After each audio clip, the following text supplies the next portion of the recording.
Salut les gars, j'espère que vous allez très bien. On poursuit notre série sur les redresseurs en électronique de puissance. Et aujourd'hui, on va analyser le fonctionnement du redressement mono-alternance, mais cette fois-ci avec une charge inductive. On verra le fonctionnement avec et sans diode de roue libre. Et d'ailleurs, pourquoi doit-on utiliser une diode de roue libre pour ce type de redressement? Restez avec moi jusqu'à la fin. Sans plus tarder, let's go.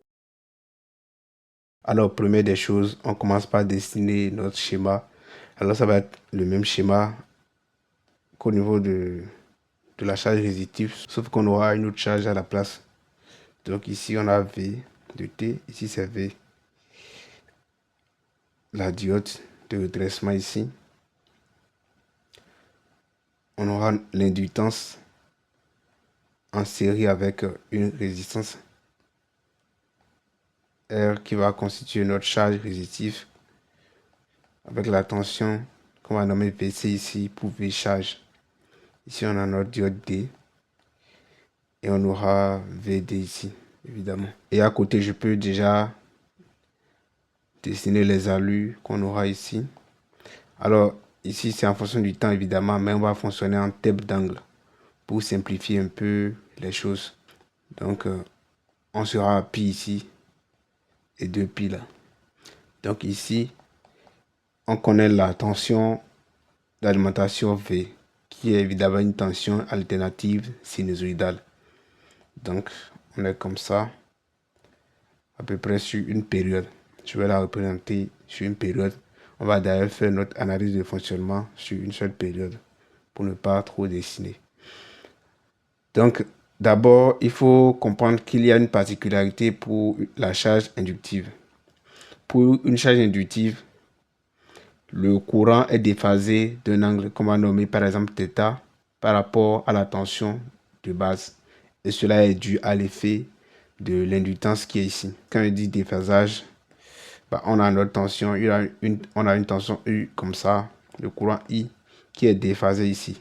C'est-à-dire que le courant est tout le temps en retard par rapport à la tension. Parce que même quand la tension ici est coupée, quand la tension U devient 0, la bobine qui est ici va retenir un peu de courant jusqu'à un temps donné. Ça va être à peu près le même principe qu'un condensateur. Pour ceux qui ne maîtrisent pas trop les condensateurs, ça a le même fonctionnement qu'une batterie. Quand vous mettez de la tension sur une batterie pendant un temps donné, c'est-à-dire la charger, et après vous débranchez, vous pouvez l'utiliser. Il y a toujours du courant dedans et vous utilisez ce courant-là pour alimenter vos différents appareils. La durée que va passer ce courant dans le condensateur avant de s'ennuyer, ça c'est ce qu'on appelle la capacité de votre batterie, l'autonomie si vous voulez. C'est à peu près le même principe de fonctionnement que l'inductance. Donc cela va dépendre évidemment de la valeur de l'inductance qui est ici. Plus l'inductance elle est grande, plus le courant va passer de temps avant de s'annuler. J'espère que vous avez compris à peu près ce principe parce que c'est sur cette base qu'on va raisonner. Si vous avez compris ça, vous avez déjà compris le fonctionnement d'une charge résistive. Donc pour cela, on aura notre angle θ qui sera ici, qui sera décalé par rapport à la normale ici. Donc qu'est-ce qui va se passer? L'analyse de fonctionnement, évidemment, on écrit la loi des mailles au niveau du circuit pour mieux faire l'analyse de fonctionnement. Donc, rapidement, on aura quoi ici? On aura V de T qui serait égal à VD plus VC de T, si vous voulez comme ça, par la loi des mailles. On a déjà vu le principe de fonctionnement du redressement mono-alternance avec une charge résistive, donc je ne vais pas me répéter ici dans la vidéo. On sait qu'au niveau de l'alternance positive, au niveau de cette alternance-là, la diode là, elle est passante. Et quand elle est passante, elle se comporte comme un fil conducteur. Ce qui revient à VD égale à 0. Si VD égale à 0, on aura V de T qui serait égal à VC. Donc la tension au borne de la charge va recopier la tension V d'entrée. Au niveau de cette charge, on peut rapidement écrire la loi d'Ohm au niveau de cette charge qui serait égale à Z qui est l'impédance de la charge fois le courant I de T ou IC si vous voulez. Donc on a le courant I de T qui est ici, vu que c'est un circuit en série, ça ne va pas changer grand chose. Contrairement à la charge résistive où on a VC de T est égal à RI, à ce niveau on aura Z qui est l'impédance totale de la charge là.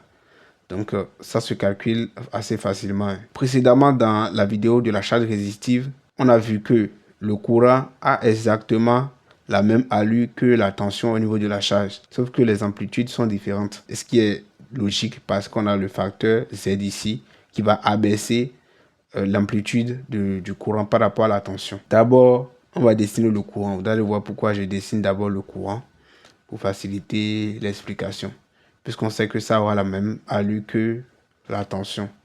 Donc, je vais utiliser une autre couleur. Je vais utiliser le bleu, par exemple, pour le courant. Donc, on aura I de T ici qu'on va dessiner. On sait que au niveau de l'alternance positive, ça va copier la tension V à l'entrée. Mais on a dit que notre courant, lui, ira jusqu'à θ. Parce que quand la tension s'arrête ici, il y a le courant qui va continuer juste ici. Donc, on aura quelque chose comme ça au niveau de notre courant. Au lieu de s'arrêter ici, lui va continuer jusqu'à θ. Ça, c'est au niveau de l'alternance positive. Maintenant, la tension V, je vais utiliser la couleur rouge, par exemple, pour la tension VC. On aura ça, évidemment, qui copie la tension à l'entrée. Maintenant, vu que la tension et le courant sont toujours corrélés au niveau de la charge par la loi d'Ohm, évidemment, ici, ce qui est d'ailleurs logique parce que s'il y a du courant ici, il y aura toujours de la tension. Le courant ne peut pas exister et la tension serait nulle. Ça serait complètement illogique mathématiquement. Donc, qu'est-ce que la tension va faire? La tension au bord de la charge va faire. Lui va continuer de copier la tension V ici jusqu'à ce que le courant s'arrête. Donc, la tension V de pi à θ, sur cet intervalle-là, la tension V, elle est négative. Donc, la tension au bord de la charge, elle s'en fout. Donc, elle va copier jusqu'à comme ça. Et là, on a un problème. Parce que quand on fait un redressement, la tension au bord de la charge ne doit pas être négative. On ne veut pas ça. On veut une tension continue à la fin.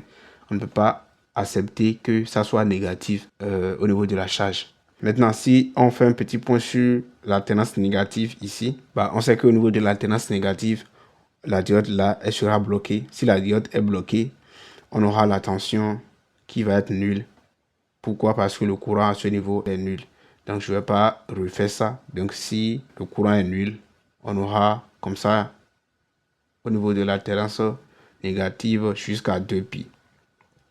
Et ça, c'est pareil pour la tension au niveau de la charge. Donc, on va revenir comme ça et être nul jusqu'à 2π. Donc, la lui là va se répéter sur les autres périodes, évidemment. Maintenant, vu qu'on a un problème à ce niveau, on va maintenant insérer notre diode de roue libre qui va résoudre maintenant ce problème. Et comment? On verra tout à l'heure. Pour cela, je vais reprendre le schéma. Alors, c'est le même schéma. V. On a notre diode D ici. Notre charge qui est comme ça.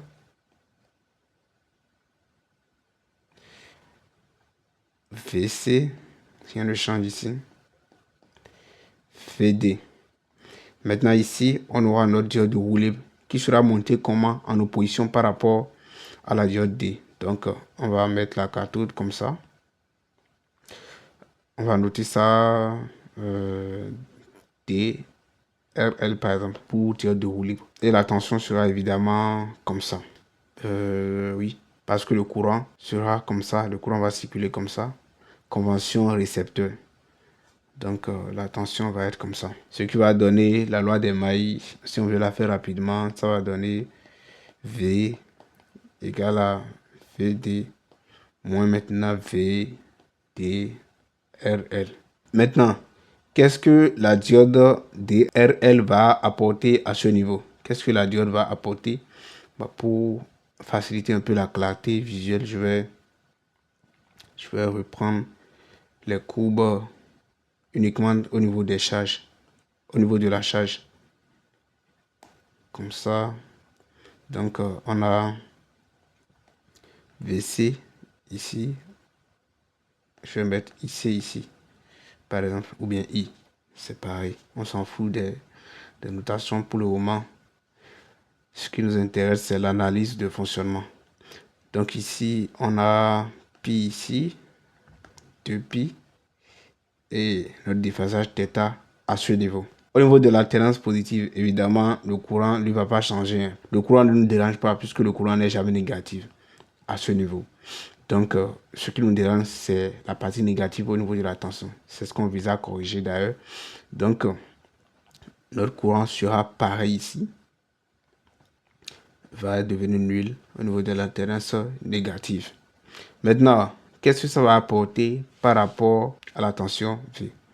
Au niveau de l'alternance positive, évidemment, on sera comme ça jusqu'à pi. Maintenant, est-ce que ça va continuer jusqu'à θ ou pas? C'est ce qu'on va voir. D'abord, petit point sur le schéma ici. On voit qu'on a deux diodes ici. Les deux diodes ne vont jamais fonctionner ensemble. C'est-à-dire que quand une diode est bloquée, la seconde est forcément passante. Donc ici, quand on est au niveau de l'alternance positive, cette diode elle est passante comme ça.